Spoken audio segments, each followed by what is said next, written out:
Hörmətli alsıylарына şушы шатлыклы, күңелле, матур мизгелләрегез белән уртаклашсагыз иде. Авыл ханымы марафонына мине үзебезнең килен кертте инде. Алай марафоннарга бер дә катнашып караганым юк иде, но кызыга идем. Кисәк кенә килеп кердем һәм беренче көнне үк яза башларга туры килде инде. И шул хәтле тыгыз атна булды ул.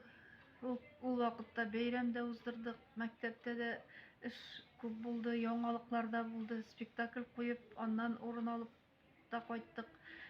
Шуңа күрә ул марафон минем гел күңелемдә йөрде һәм мин аны кич төнлә утыргач кына яза башлый идем дә һәм 00 сәгать инде сукты дигәндә генә язып бетереп мин аны урнаштыра идем инде.